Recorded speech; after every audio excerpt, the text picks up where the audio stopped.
اعوذ باللہ من الشیطان الرجیم بسم اللہ الرحمن الرحیم السلام علیکم ورحمۃ اللہ وبرکاتہ۔ قرآن اور سکون چینل میں آپ لوگوں کو خوش آمدید کہتے ہیں۔ کیسے ہیں آپ لوگ؟ اللہ کے کرم سے خیریت سے ہوں گے۔ ایک چھوٹی سی بات میں آپ لوگوں سے شیئر کرنا چاہتی ہوں۔ آج کل ہر انسان سکون کی تلاش میں ہے، کیونکہ ہر انسان کی زندگی میں کوئی نہ کوئی ٹینشن ہے۔ کسی کو کاروبار کی، کسی کو اولاد کی، کسی کو پیسوں کی اور کسی کو کسی کے رویے کی۔ تو زندگیوں سے سکون ختم ہو گیا ہے، لیکن آپ کا قرآن کے ساتھ جڑ جانا آپ کی زندگی میں سکون لے آئے گا۔ وہ کسی صورت میں بھی ہو، وہ ترجمہ قرآن کی صورت میں ہو یا حدیث کی صورت میں ہو، یہ زندگی میں سکون کے لیے قرآن کے ساتھ جڑنا بہت ضروری ہے۔ خیر، احادیث کو آگے بڑھاتے ہیں۔ ایمان کے بیان کی احادیث کا سلسلہ ہے۔ آج جو ہے نا وہ حدیث نمبر ہم بیان کروں گی میں 13ویں حدیث ہے، اور یہ ہے: ایمان میں داخل ہے کہ مسلمان جو اپنے لیے پسند کرے وہی چیز اپنے بھائی کے لیے پسند کرے۔ نبی کریم صلی اللہ علیہ وآلہ وسلم نے فرمایا، تم میں سے کوئی شخص ایماندار نہ ہوگا جب تک اپنے بھائی کے لیے وہ نہ چاہے جو اپنے نفس کے لیے چاہتا ہے۔ ان انگلش نریٹڈ انس رضی اللہ تعالیٰ عنہ، the prophet peace be upon him said, none of you will have faith till he wishes for his brother what he likes for himself۔ حدیث نمبر 14۔ رسول اللہ صلی اللہ علیہ وآلہ وسلم سے محبت رکھنا بھی ایمان میں داخل ہے۔ رسول اللہ صلی اللہ علیہ وآلہ وسلم نے فرمایا، قسم ہے اس ذات کی جس کے ہاتھ میں میری جان ہے، تم میں سے کوئی بھی ایماندار نہ ہوگا جب تک میں اس کے والد اور اولاد سے بھی زیادہ اس کا محبوب نہ ہو جاؤں۔ ان انگلش نریٹڈ ابو ہریرہ رضی اللہ تعالیٰ عنہ، Allah's peace be upon him said, by him in whose hands my life is, none of you will have faith till he loves me more than his father and his children۔ حدیث number 15 ہے: ایمان کی مٹھاس کے بیان۔ آپ صلی اللہ علیہ وآلہ وسلم نے فرمایا، 3 خصلتیں ایسی ہیں جس میں یہ پیدا ہو جائیں اس نے ایمان کی مٹھاس کو پا لیا۔ اول یہ کہ اللہ اور اس کا رسول اس کے نزدیک سب سے زیادہ محبوب بن جائیں۔ دوسرا یہ کہ کسی انسان سے محض اللہ کی رضا کے لیے محبت رکھے۔ تیسری یہ کہ وہ کفر میں واپس لوٹنے کو ایسا برا جانے جیسا کہ آگ میں ڈالے جانے کو برا جانتا ہے۔ حدیث نمبر 16 in English narrated Anas, the prophet peace be upon him said, whoever possesses the following 3 qualities will have the sweetness of faith۔ Number 1, the one to whom Allah and his prophet peace be upon him becomes dearer than anything else۔ Number 2, who loves a person and he loves him only for Allah's sake۔ Number 3, who hates to revert to atheism as he hates to be thrown into the fire۔ حدیث نمبر 16۔ انصار کی محبت ایمان کی نشانی ہے۔ آپ صلی اللہ علیہ وآلہ وسلم نے فرمایا، انصار سے محبت رکھنا ایمان کی نشانی ہے اور انصار سے کینہ رکھنا نفاق کی نشانی ہے۔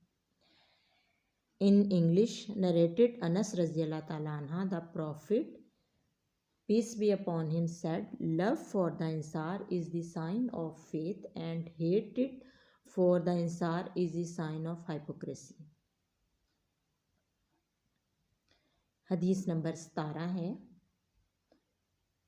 یہ حدیث جو ہے نا، حضور صلی اللہ علیہ وسلم مسجد میں بیٹھے تھے، تو وہ مسجد میں جو ایک گروپ بیٹھا ہوا تھا ان سے حضور صلی اللہ علیہ وسلم نے بیان کی تھی۔ تو وہ کیا بیان کیا تھا وہ میں آپ لوگ کے سامنے بیان کرتی ہوں۔ رسول اللہ صلی اللہ علیہ وآلہ وسلم اس وقت تک جب آپ کے گرد صحابہ کی ایک جماعت بیٹھی ہوئی تھی، فرمایا کہ مجھ سے بیعت کرو اس بات پر کہ اللہ کے ساتھ کسی کو شریک نہ کرو گے، چوری نہ کرو گے، زنا نہ کرو گے، اپنی اولاد کو قتل نہ کرو گے اور ناآمدن کسی پر کوئی ناحق بہتان باندھو گے اور کسی بھی اچھی بات میں نافرمانی نہ کرو گے۔ جو کوئی تم میں اس عہد کو پورا کرے گا اس کا ثواب اللہ کے ذمے ہے، اور جو کوئی ان بری باتوں میں سے کسی کا ارتکاب کرے گا اور اسے دنیا میں سزا دے دی گئی ہو تو یہ سزا اس کے گناہوں کے لیے بدلہ ہو جائے گی۔ اور جو کوئی بھی ان میں سے کسی بات میں مبتلا ہوگا، اللہ نے اس کے گناہ کو چھپا لیا تو پھر اس کا معاملہ اللہ کے حوالے ہے، اگر چاہے معاف کرے، اگر چاہے سزا دے دے۔ پھر ہم سب نے ان سب باتوں پر آپ صلی اللہ علیہ وسلم سے بیعت کر لی۔ حدیث number 17 in English narrated Ubadah bin as-Samit رضی اللہ تعالیٰ عنہ who take part in the battle of Badr and was a Naqab on the night of Al-Aqaba pledge. Allah, peace be upon him, said, while a group of his companions were around him, swear allegiance to me for: Number 1, not to join anything in worship along with Allah. Number 2, not to steal. Number 3, not to commit illegal sexual intercourse. Number 4, not to kill your children. Number 5, not to accuse an innocent person. Number 6, not to disobedient to do good deeds. The Prophet, peace be upon him, added, whoever among you fulfill his pledge will be rewarded by Allah, and whoever indulges in any one of them and gets the punishment in this world, that punishment will be an expiation for that sin. And if one indulges in any of them and Allah conceals his son, it is up to him to forgive or punish him. Ubadah bin as-Samit رضی اللہ تعالیٰ عنہ added, so we swear allegiance for these.